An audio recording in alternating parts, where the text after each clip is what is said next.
Symmetrees. Here you will find all the knowledge you need to know to identify symmetry in the music that you are working on. There are two types of symmetry, transpositional and inversional. A set is transpositionally symmetrical if it maps onto itself under transposition. Let me show you an example. Here we have the set 0, 1, 3, 6, 7, and 9. 0, 1, 3, 6, 7, 9 is transpositionally symmetrical by a T6 transposition. We will use the symmetry to demonstrate what this means. If I rotate the set 6 half steps, 1, 2, 3, 4, 5, 6, it is identical to the original set that we began with. This is transpositional symmetry. It is important to note that every set has at least one transpositional symmetry, the T0 transpositional symmetry. We just demonstrated T6, but as you can see, if you don't rotate it at all, it is still itself. The second type of symmetry is inversional symmetry. A set is inversionally symmetrical if it maps onto itself under inversion. Let me show you an example. Here we have the set 0, 3, 4, 7. We know that it is inversionally symmetrical because when one side is reflected over the axis, it maps exactly onto itself.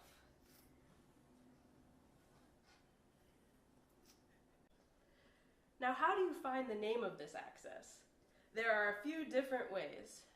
You can count the possible axes starting after 0. So the axis is right here. We have the folding happening right here. We go 1, 2, 3, 4, 5, 6, 7.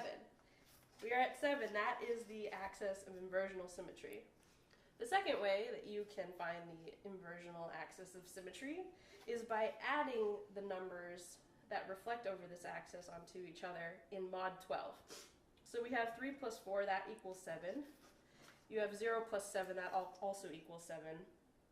And if you were to have anything over here, the numbers would also equal 7 mod 12. So you would have 9 plus 10, which would be 19 mod 12, so you subtract 12.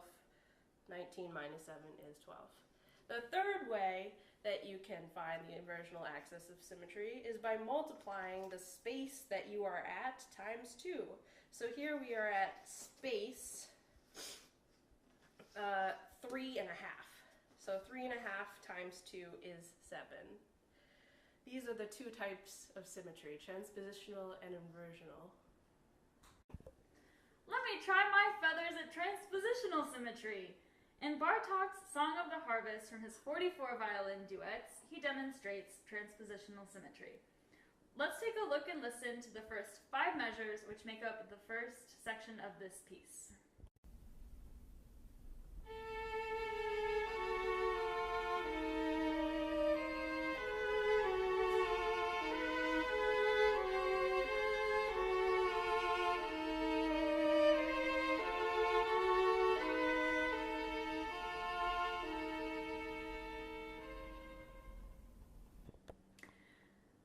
Map out the pitch classes of our violin 1 part.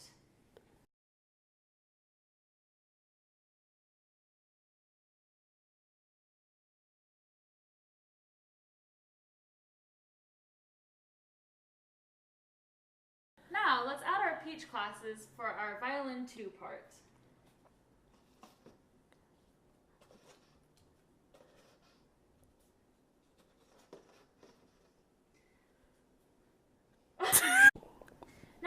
All of our pitch classes mapped out on our symmetry, let's figure out how it's transpositionally symmetrical. If we rotate the pitch class sets 3 half steps clockwise, 1, 2, 3, we end up with the same pitch classes as before. This means that this particular set of pitch classes is transpositionally symmetrical. The same thing happens if we rotate the tree 3 more half steps, 1, 2, 3, and then again 3 more half steps from before. This means that this Peach class set is transpositionally symmetrical by T0, T3, T6, and T9. Bartók constructs the melodic material of both lines symmetrically because we are only presented with this transpositionally symmetrical set when combining both tetrachords from each violin part.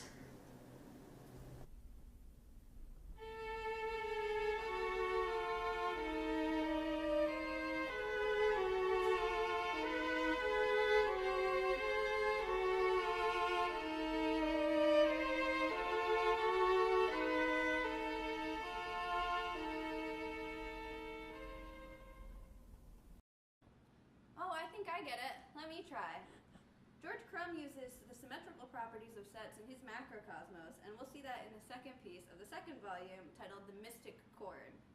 This set, featured in the first measure, the titular Mystic Chord, consists of D sharp, E, A, and B flat, also known as 3, 4, 9, and 10, which has a prime form of 0167.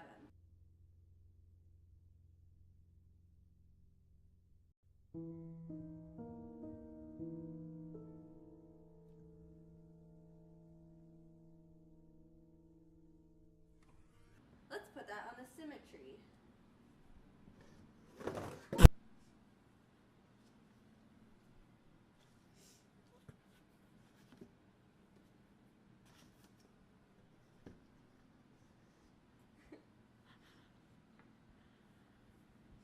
In addition to the transpositional symmetry in this set, it has 2 inversional symmetries on the axes of I1 and I7.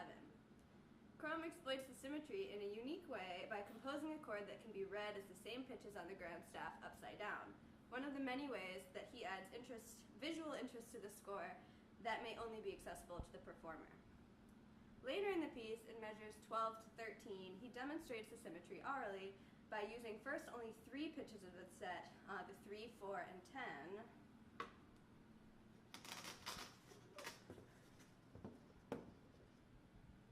and then in the following measure, uses the inverse of that set, only 3, 4, and 9.